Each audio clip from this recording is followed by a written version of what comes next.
Good morning dear student, welcome back to my YouTube channel Avinash online classes. आप लोग के लिए बहुत ही मेहनत से, और ना ही तो मेरे पास कोई स्टैंड है और ना ही माइक है, अपने हाथ से पकड़कर कॉपी पर भी वीडियो बनाता हूँ और बहुत मेहनत से लगातार 2 3 4 5 6 घंटे ऐसे करके, इसीलिए देखते हो वीडियो हल्का हल्का हिलता है। लगातार 4 पेज 5 पेज जो टोटल ऑब्जेक्टिव्स आप लोग के लिए होना चाहिए एक चैप्टर में अधिकतम, उसको खुद अपनी हाथों से तैयार करता हूँ। और ये चिन्ह परिपाटी है और ये दर्पण में आपको अवतल दर्पण में बताया जाएगा कि ध्रुव, वक्रता, त्रिज्या और फोकस वगैरह कहाँ होता है। और 1/v+1/u बराबर 1/f, और फोकस और वक्रता त्रिज्या का जो संबंध है F बराबर r/2, यह इसका लिंक हम डिस्क्रिप्शन में दे देंगे कि कैसे सिद्ध किया जाता है। और इस तरह से आप देख सकते हैं कि लगातार 5 से 6 पन्नों का एक पूरा वीडियो एक चैप्टर का तैयार किया, जिस पे एक भी प्रश्न आपका ऑब्जेक्टिव का, ना ही तो भारतीय भवन का, ना ही BTBC का या किसी भी परीक्षा का हो, वह एक भी प्रश्न आप लोग को छूटने नहीं जा रहा। तो और वीडियो यदि आप लोग को पसंद आए तो प्लीज़ नम्र निवेदन है कि वीडियो को लाइक शेयर और सब्सक्राइब जरूर कीजिएगा। मेहनत का फल हम बस चाहते हैं कि आप वीडियो को लाइक और सब्सक्राइब और शेयर करके दे दीजिए, ताकि हम लगातार मेहनत करते रहें और मेरा मनोबल भी बढ़ता रहे। तो बिना देरी किए हुए, तो प्यारे बच्चों, योद्धाओं और वीरांगनाओं, वीडियो को पूरा जरूर देखिएगा और बिना स्किप किए हुए देखिएगा।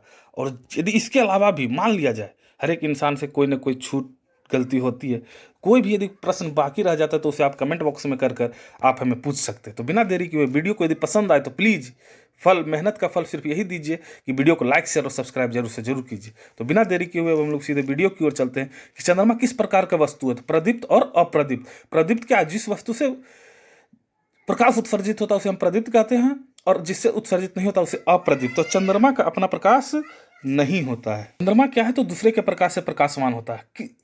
किस कारण हम दिन में भी उन वस्तुओं को देख पाते हैं जहां सूर्य का प्रकाश सीधे नहीं पहुंचता है? तो इसका सही उत्तर होगा प्रकिरणन। क्या है? प्रकिरणन के कारण ही हम लोग दिन में उन वस्तुओं को भी देख सकते हैं जिन पर क्या है, सूर्य का प्रकाश सीधे नहीं पहुंच पाता है। किरण पुंज कितने प्रकार के होते हैं? तो किरण पुंज 3 प्रकार के होते हैं। कौन कौन? अपसारी, अभिसारी और समांतर। प्रकाश के प्रवर्तन के कुल कितने नियम है? तो 2 नियम है। कौन कौन? इसका हम लोग अगर चर्चा करें, प्रकाश किस रेखा में गमन करती है? तो प्रकाश सदैव, याद रखना है प्यारे बच्चों, सीधी रेखा में गमन करती है। प्रकाश के प्रवर्तन के कौन कौन से नियम है? तो प्रकाश के प्रवर्तन के मुख्य पढ़ लेते हैं पहले कि आपतित किरण, परावर्तित किरण और आपतन बिंदु पर खींचा गया विलंब तीनों एक ही समतल में होता है, और आपतन कोण और परावर्तन कोण का मान बराबर होता है। अब यहाँ पर थोड़ा सा हम एक्सप्लेन कर दिए कि मान लिया जाए ये क्या है, समतल सतह है। ये क्या है? समतल सतह। जो किरण आता है, जो किरण क्या है किसी सतह पर टकराता है उसे हम लोग आपतित किरण कहते हैं। वीडियो को बिना स्किप किए हुए पूरा देखिए, पूरा चैप्टर आप लोग को क्या है, बिना पढ़े हुए टोटल समझ में आ जाएगा। और इसके बाद हम एक न्यूमेरिकल का पर भी लेकर आएंगे आंकिक प्रश्न जो होता है उस पर भी विस्तृत रूप से चर्चा करेंगे। और टकराने के बाद जो किरण वापस लौट जाता है उसे परावर्तित किरण कहते हैं। और जिस बिंदु पर आपतित किरण टकराता है उसे आपतन बिंदु कहते हैं। और आपतन बिंदु पर खींचा गया लंब क्या कहलाता है? आपतन बिंदु पर खींचा गया लंब क्या कहलाता है? तो अभिलंब कहलाता है। अभिलंब और आपतन बिंदु पर खींचा गया लंब क्या कहलाता है? तो अभिलंब कहलाता है। अब देखिएगा, आपतित किरण और अभिलंब के बीच बने कोण को हम लोग क्या कहते हैं? आपतन कोण कहते हैं। और परावर्तित किरण और अभिलंब के बीच बने कोण को परावर्तन कोण कहते हैं। और हमेशा ध्यान रखना कि एंगल आई बराबर एंगल आर होता है, अर्थात एंगल आई और एंगल आर का मान क्या होता है? तो समान होता है। जितना आपतन कोण का मान होगा उतना ही आपका परावर्तन कोण का भी मान होगा। अब हम लोग चलते हैं वहां पर। कहता है समतल दर्पण पर लंबत पड़ने वाली किरण कितने डिग्री का कोण बनाती है? तो समतल दर्पण पर लंबत जो किरण पड़ता है वो वापस पुनः उसी दिशा में लौट जाता है, तो वो कितना डिग्री का कोण बनाता है? 0 डिग्री। प्रतिबिंब कितने प्रकार के होते हैं? तो 2 प्रकार के। कौन कौन? तो वास्तविक और आभासी। कौन सा प्रतिबिंब वस्तु की अपेक्षा हमेशा उल्टा बनता है? तो हमेशा ध्यान रखना कि वास्तविक प्रतिबिंब क्या है? तो वस्तु की अपेक्षा हमेशा उल्टा बनता है। किस प्रतिबिंब को पर्दे पर प्राप्त किया जा सकता है? तो वास्तविक प्रतिबिंब को हम लोग पर्दे पर प्राप्त कर सकते हैं।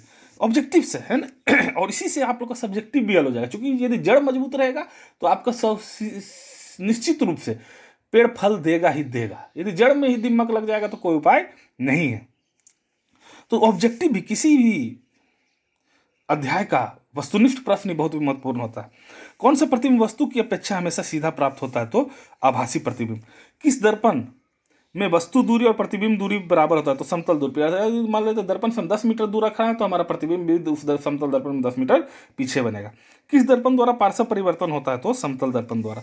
समतल दर्पण द्वारा कैसा प्रतिबिंब प्राप्त होता है? तो आभासी और सीधा। समतल दर्पण में किस प्रकार का प्रतिबिंब प्राप्त होता है? तो आभासी।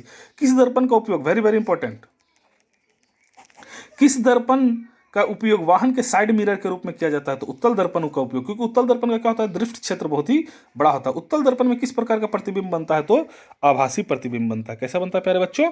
आभासी प्रतिबिंब बनता है। तो वीडियो को पूरा जरूर देखिए, बिना स्किप किए हुए देखिए, और वीडियो को लाइक शेयर और सब्सक्राइब जरूर से जरूर कीजिए, क्योंकि यही मेरा मेहनत है और मेहनत का फल आप लोग जरूर दीजिए। अब हम लोग आगे बढ़ते हैं। वीडियो पसंद आए तो सब्सक्राइब जरूर से जरूर कीजिएगा। अब अगला पेज की ओर चलते हैं। शुरू में ही आप लोग को बता दिए थे कि सब्सक्राइब जरूर से जरूर कीजिए, हमने हर एक पेज में लिख दिया, क्योंकि हमारा मेहनत का फल बस यही है कि आप लोग सब्सक्राइब कर दीजिए। देखते हैं कि दाढ़ी बनाने के लिए, है ना, दाढ़ी बनाने के लिए किस दर्पण का उपयोग किया जाता है? तो अवतल दर्पण का उपयोग किया जाता है। किसी गोलीय दर्पण की वक्रता त्रिज्या यदि 60 सेंटीमीटर हो, कितना हो? 60 सेंटीमीटर, तो उसका फोकस दूरी क्या होगा? तो हम लोग जानते हैं, ये बहुत इंपॉर्टेंट सूत्र है कि F बराबर R/2, और इसको मैंने सिद्ध भी किया और इसका लिंक हम डिस्क्रिप्शन में दे देंगे, आप लोग जरूर से देखिएगा, है ना। यदि वक्रता त्रिज्या 7 है तो फोकस दूरी कितना होगा? 30 सेंटीमीटर। फोकस दूरी और वक्रता त्रिज्या में क्या संबंध है? तो F बराबर R/2, अर्थात फोकस दूरी क्या होगा? वक्रता त्रिज्या का आधा होगा। आंख, कान, नाक, दांत का जो डॉक्टर होता है वो किस दर्पण का उपयोग करता है? तो अवतल दर्पण का उपयोग करता है। अवतल दर्पण की वक्रता त्रिज्या और फोकस दूरी क्या होता है? तो हमेशा याद रखना, बहुत इंपॉर्टेंट है ना, इसको हम समझाएंगे भी, है ना। ये ऋणात्मक होता है, क्योंकि यह क्या है, तो अवतल दर्पण के बाईं ओर होता है ना। और ध्रुव को आप लोग मूल बिंदु मान लीजिए, नियामक ज्यामिति चैप्टर में मान लिया जाए वो मूल बिंदु है, तो बाईं तरफ वाले जितना भी वो क्या होता है? ऋणात्मक, और दाहिनी ओर जितना होता है वो क्या होता है? धनात्मक होता है। किस दर्पण का फोकस दूरी धनात्मक होता है? तो उत्तल दर्पण। उत्तल दर्पण में क्या है? दर्पण के पीछे फोकस रहता है ना, पीछे रहता है, अर्थात दाईं ओर है, तो वो क्या होगा? धनात्मक हो जाएगा। किसी सतह पर टकराने वाली किरण को क्या कहते हैं? आपतित किरण। और टकराकर वापस लौटने वाली किरण को क्या कहते हैं? परावर्तित किरण। इस पर हम लोग चर्चा कर चुके थे, है ना। प्रकाश के प्रवर्तन के 2 नियम होते हैं। आप लोग से अनुरोध है कि सब्सक्राइब जरूर से जरूर कीजिएगा प्लीज, और अपने दोस्तों में भी शेयर कीजिएगा, क्योंकि ये बहुत इंपॉर्टेंट है। आपके चलते आपके दोस्त को भी फायदा हो। और ग्रुप है, आप लोग मतलब जो बच्चे 2023 में परीक्षा देंगे उनके लिए मैंने एक ग्रुप भी बनाया है, तो आप लोग उसको कमेंट में अपना नंबर दे दीजिएगा, हम उस नंबर को इस ग्रुप में जोड़ देंगे। मुख्य अक्ष दर्पण के ध्रुव पर क्या होता है? तो अभिलंब होता है ना। मुख्य अक्ष क्या है? तो दर्पण के ध्रुव पर क्या है? अभिलंब है। एक अवतल दर्पण में वस्तु का प्रतिबिंब कहाँ बनेगा? यदि वस्तु ध्रुव और फोकस के बीच में स्थित हो। और कैसा बनेगा, है ना, कहाँ कैसा बनेगा? तो काल्पनिक और वस्तु से बहुत ही बड़ा बनेगा। मुख्य अक्ष के समानांतर आती किरणें अवतल दर्पण से परावर्तन के बाद मुख्य अक्ष के जिस बिंदु से होकर गुजरती है उसे क्या कहते हैं? फोकस कहते हैं ना। मान लेते ये मुख्य अक्ष है, ये अवतल दर्पण है, मान लिया जाए। यहाँ मुख्य अक्ष के समानांतर आया और दर्पण से यहाँ गुजर गया, तो जहाँ जिस बिंदु से गुजरता है उसे हम लोग क्या कहते हैं? फोकस कहते हैं।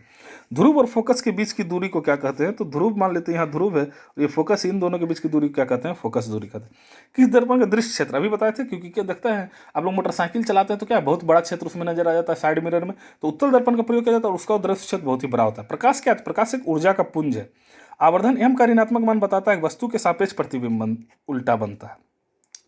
प्रकाश की चाल भिन्न भिन्न माध्यमों में भिन्न भिन्न होता है, अर्थात हवा में सबसे अधिक होगा, कांच में कुछ कम होगा, हीरा में कम होगा, जल में कुछ कम होगा। इसी के चलते देखते हैं, अर्थात प्रकाश जो है सरल माध्यम से विरल माध्यम से सघन माध्यम में जाता है तो उसका चाल घटता है और वह मुड़ जाता है। वायु में प्रकाश की चाल निर्वात की अपेक्षा क्या होता है? कम होता है। आपतन कोण और निर्गत कोण कहिए या फिर परावर्तन कोण कहिए, बात बराबर होता है, दोनों आपस में बराबर होता है। प्रकाश तरंगे क्या होती है? तो विद्युत चुंबकीय तरंगे। प्रकाश किस प्रकार का ऊर्जा है? तो प्रकाश एक विकिरण ऊर्जा है, क्योंकि प्रकाश के चारों ओर विकृत होता है जिसके कारण लाइट हमको नजर आता है। वास्तविक वस्तु का आभासी प्रतिबिंब किस दर्पण में प्राप्त हो सकता है? तो समतल दर्पण में वास्तविक वस्तु का आभासी प्रतिबिंब प्राप्त होता है। प्रकाशिक माध्यम कितने प्रकार के होते हैं? तो 2 प्रकार के होते हैं। सिनेमा के पर्दे पर किस प्रकार का प्रतिबिंब बनता है? तो वास्तविक प्रतिबिंब बनता है। प्रतिबिंब की ऊंचाई देखिएगा, वेरी वेरी इंपॉर्टेंट है ना, आवर्धन, वेरी वेरी इंपॉर्टेंट। और भी बहुत सारे टोटल प्रश्न ऑब्जेक्टिव लगभग इंपॉर्टेंट ही होते हैं, इसमें कुछ अत्यधिक इंपॉर्टेंट है, कुछ क्योंकि आपका बेस मजबूत करता है। प्रतिबिंब की ऊंचाई और वस्तु की ऊंचाई के अनुपात को क्या कहते हैं? तो आवर्धन कहते हैं, जिसको m से भी सूचित किया जाता है। सूर्य से आने वाली प्रकाश पुंज कैसा होता है? तो समानांतर होता है। फोकस पर अभिसारित करने वाली किरण पुंज परावर्तन के बाद किस दर्पण से समानांतर हो जाता है? तो अवतल दर्पण से वो क्या हो जाता है? समांतर हो जाता है। F बराबर R/2, तो F बराबर R/2 अवतल दर्पण और उत्तल दर्पण दोनों के लिए भी सही है, दोनों के लिए यही नियम होता है, बदलता नहीं। अब देखिएगा चिन्ह परिपाटी। अब मान लिया जाए, थोड़ा सा देखिएगा, इसमें दोनों बदल, ये भी मान लिया जाए उत्तल दर्पण है, ये क्या है? उत्तल दर्पण है, ध्यान से देखिएगा। अब मान लेते उत्तल दर्पण पे यहाँ पे फोकस है, ये P है, और ये मान लेते वक्रता त्रिज्या, यहाँ से आया और फोकस से होकर गुजर गया, तो ये मूल बिंदु और ये बाईं ओर है, ये क्या है, बाईं ओर है, तो इधर ऋणात्मक होगा, इधर क्या होगा मेरा, ऋणात्मक होगा। और यही देखिएगा अवतल दर्पण में मान लिया जाए फोकस दूरी इधर होता है, इसको रफ से समझा रहे हैं, तो इधर क्या होता है, धनात्मक होता है, इधर क्या होता है प्यारे बच्चों, धनात्मक होता है, अर्थात पॉजिटिव होता है। यदि वस्तु ऊपर रखा हुआ है, वस्तु क्या है, ऊपर रखा हुआ, तो ऊपर की ओर यदि हम लोग जाएंगे तो धनात्मक हो जाएगा, और नीचे की ओर आएंगे तो ऋणात्मक हो जाएगा। ये बहुत इंपॉर्टेंट है, वेरी वेरी भाई।